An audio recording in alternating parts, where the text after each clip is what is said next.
You're listening to the AFTERBUZZ TV network, now the largest new media platform on the web, and your #1 source for after-show entertainment. Very good, Dean Johnson.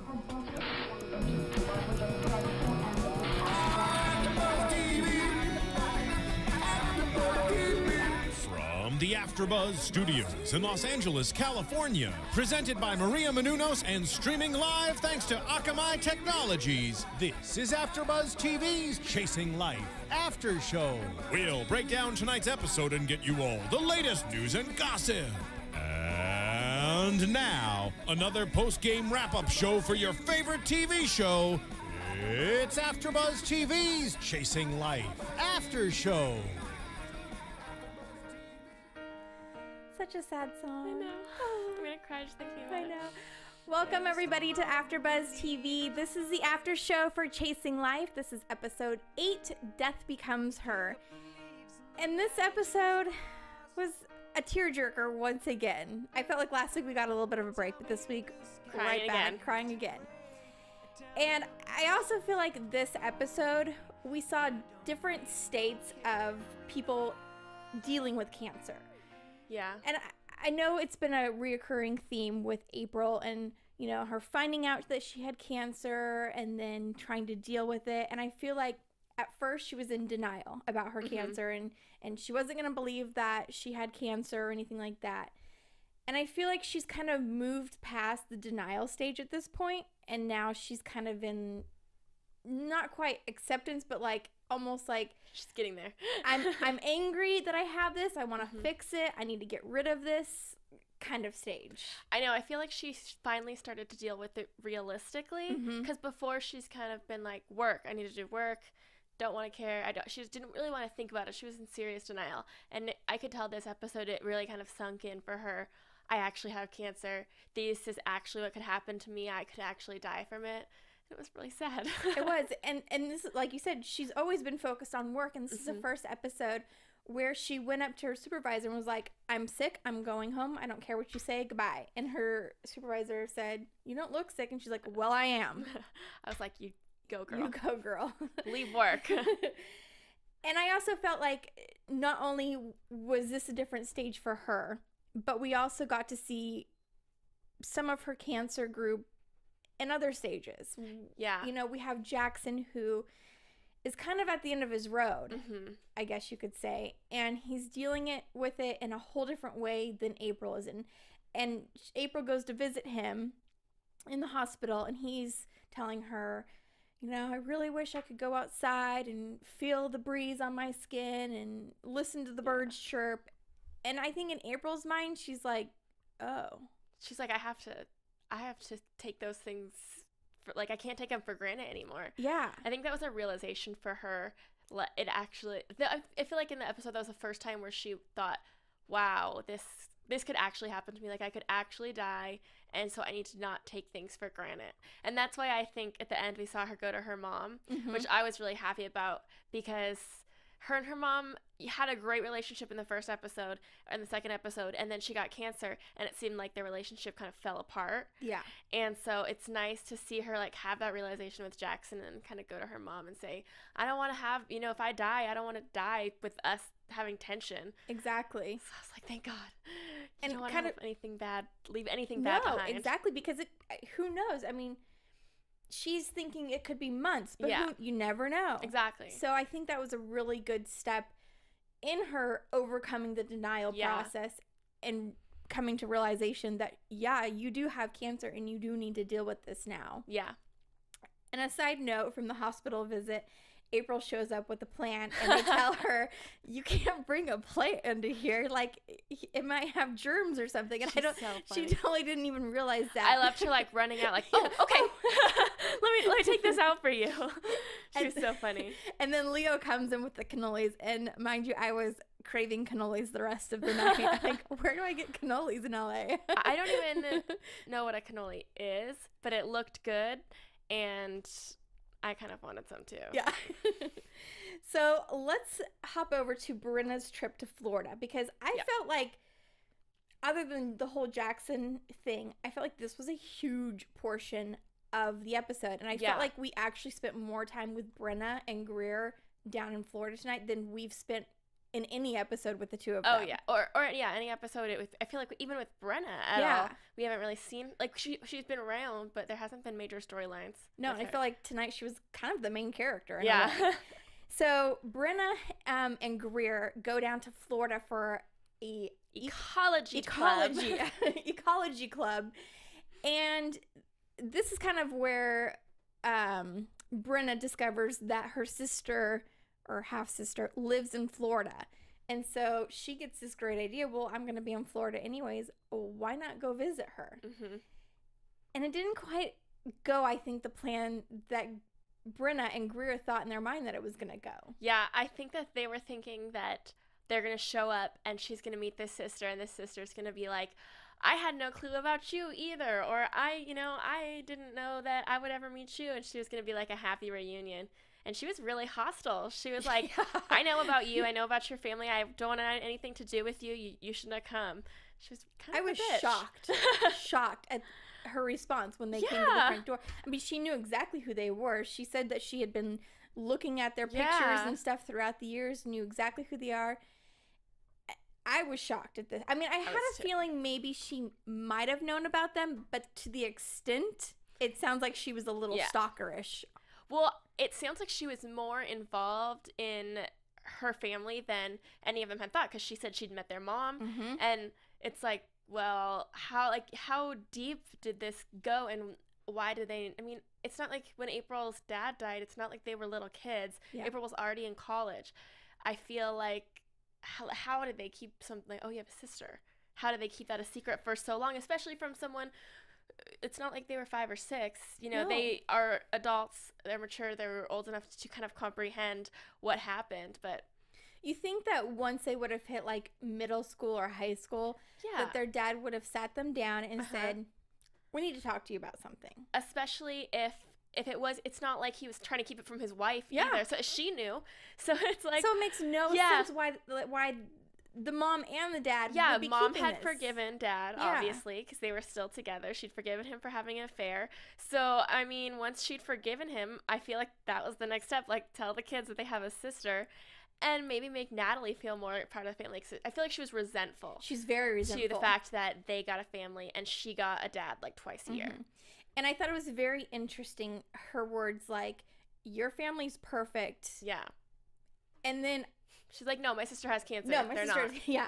And I think that was the first point where, in Natalie's head, she was like, oh. When she said that, though, I was like, I can't figure out if the actress wasn't kind of like living up to it, or if she was actually playing it off. And then as we went on, I was like, oh, she just actually doesn't seem to care that much. No.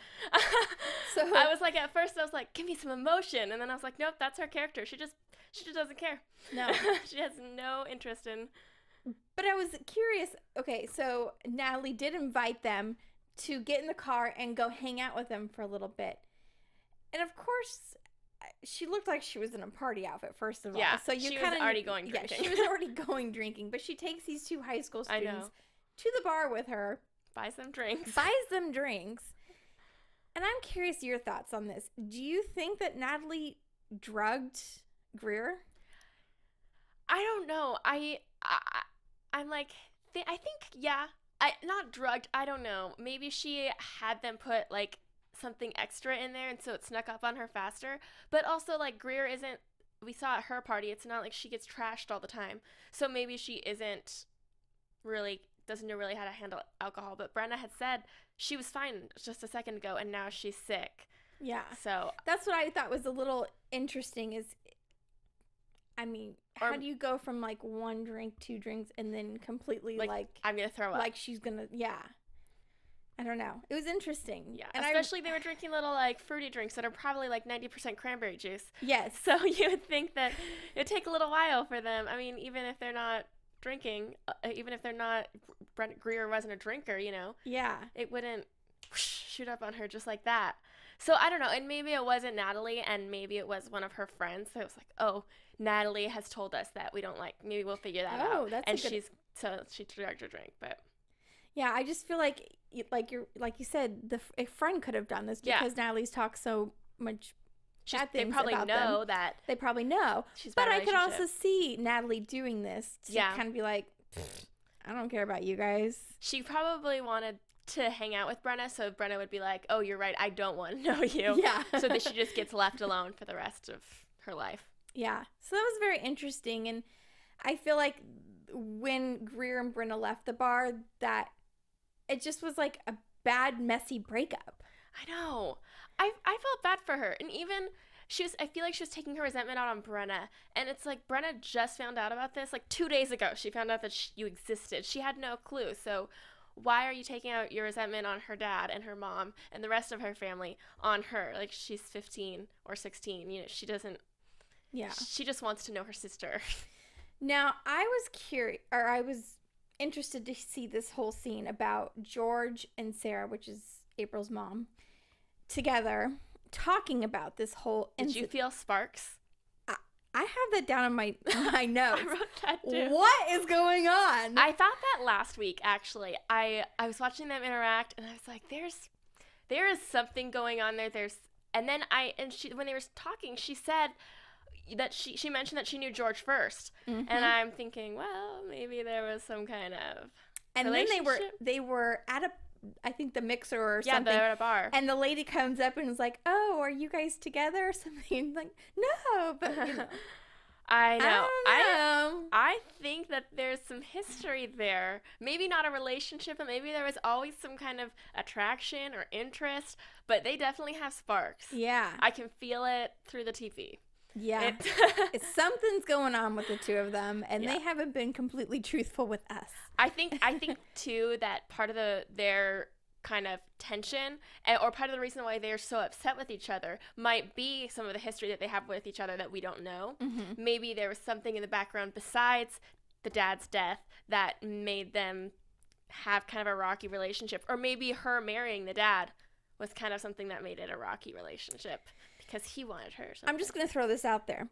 But wonder if the rocky relationship had something to do with Sara staying with the dad after the affair. And George was like, you deserve better or something like that. Because he secretly wanted Sara.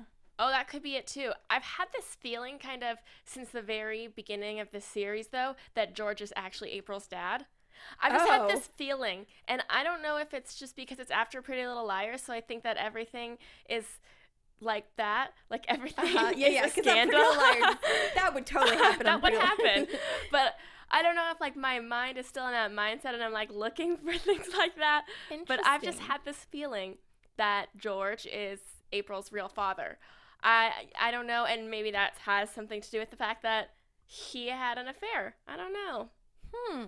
I like where you're going with this, because he's definitely taken on that paternal role in her life now. And he seems like when he saw her for the first time, he was kind of like, April, like, and you don't know the whole story, there's a lot more that you haven't understood, and she was very hostile to him and hesitant to him, and I feel like I've never seen anything from George that makes me think he's nothing but a loving uncle, or a loving family member of any kind.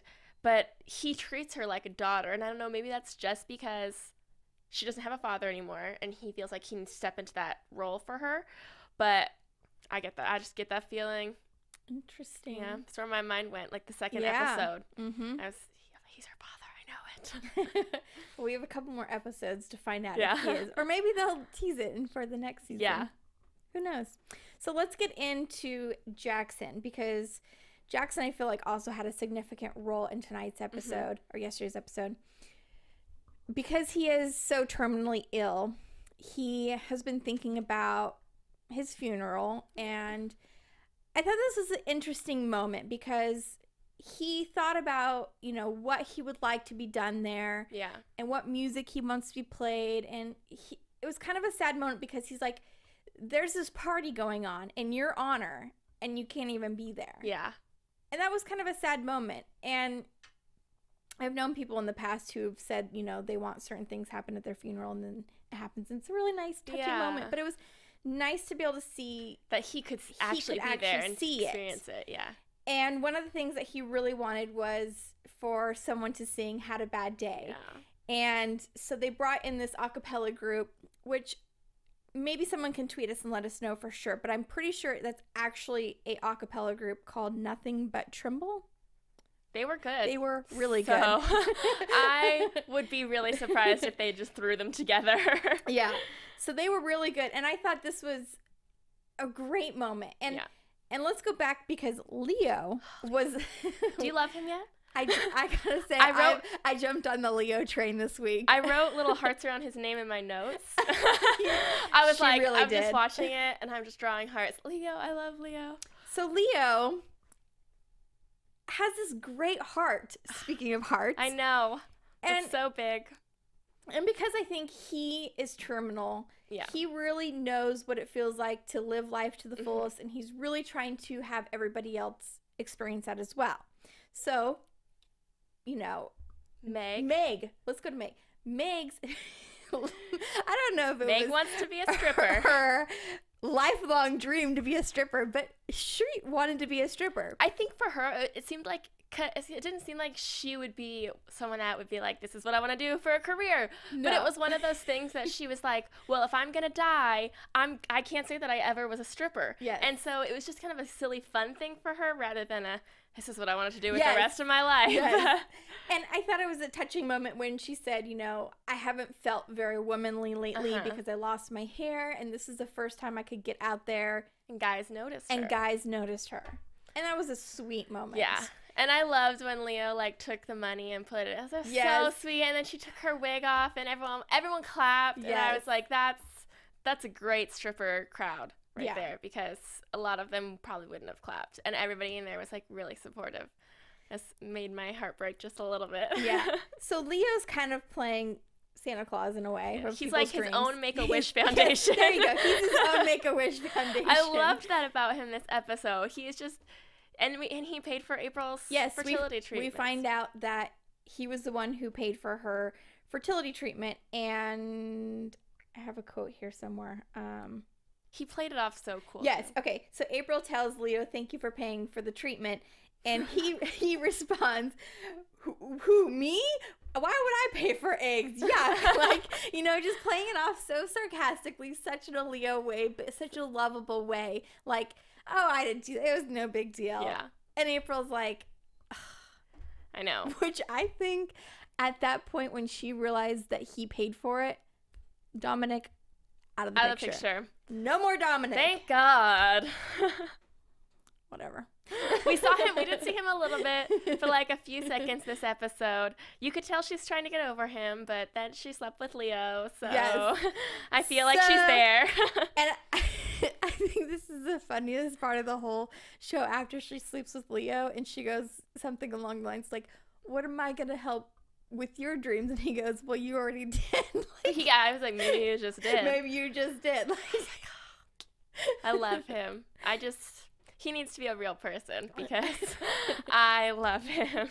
Now, I also wrote down a little tidbit of information, and I don't know if it's going to mean anything going forward, but when they kidnapped Jackson from the hospital to take him to his funeral, on the wall, when they were wheeling him out, it said on there... You are in-depth, Pink. I am. I got really in-depth last night.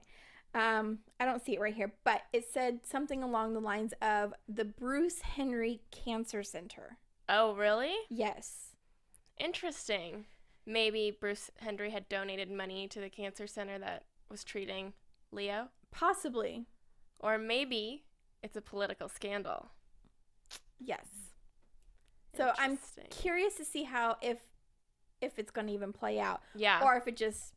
Something to look out for. But I thought that was very interesting that they would wheel him right past that with the Bruce Henry when we've never even been told that this is the cancer center's name. No. Nothing. And it could be anybody else. Yes. So I feel like if it's Bruce Henry, that's not just a coincidence. No. Unless that was just their little way of saying, oh, look, his dad's not as terrible as we think he is.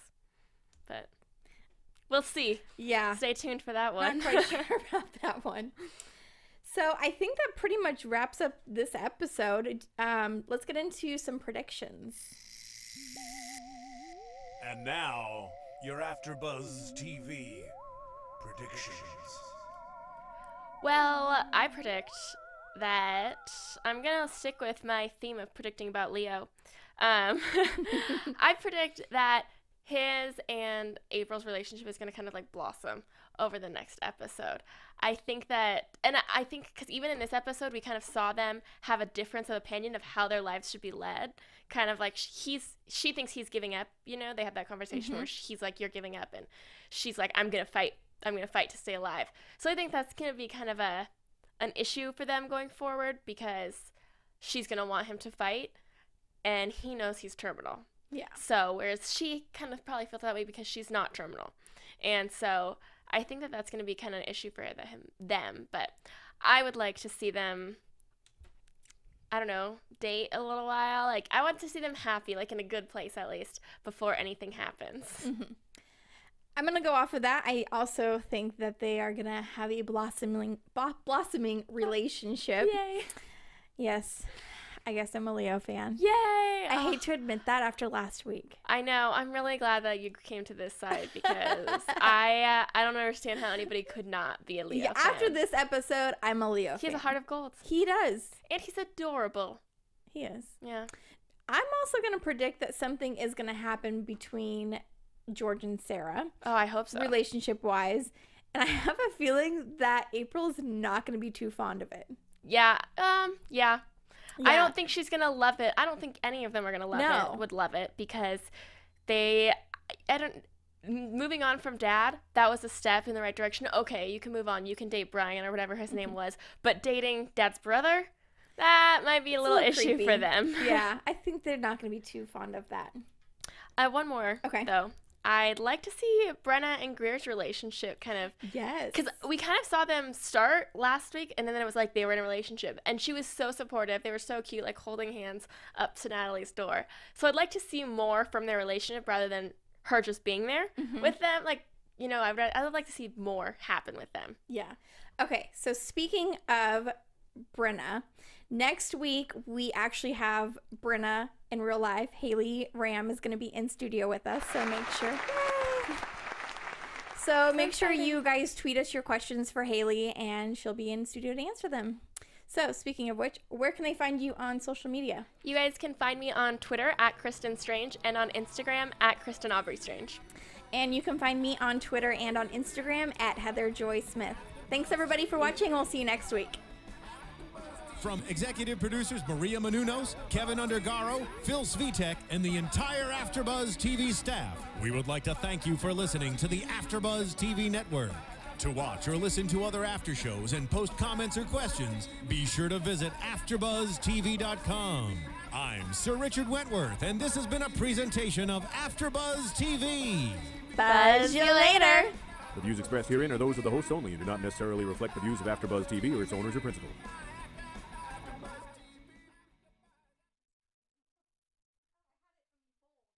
Thank you for watching AfterBuzz TV on YouTube. For more of your favorite after shows and interviews, subscribe to our channel here, and be sure to share your opinion on the episode in the comment section below here. We'd love to see what you guys are buzzing about. Thanks again. Buzz you later.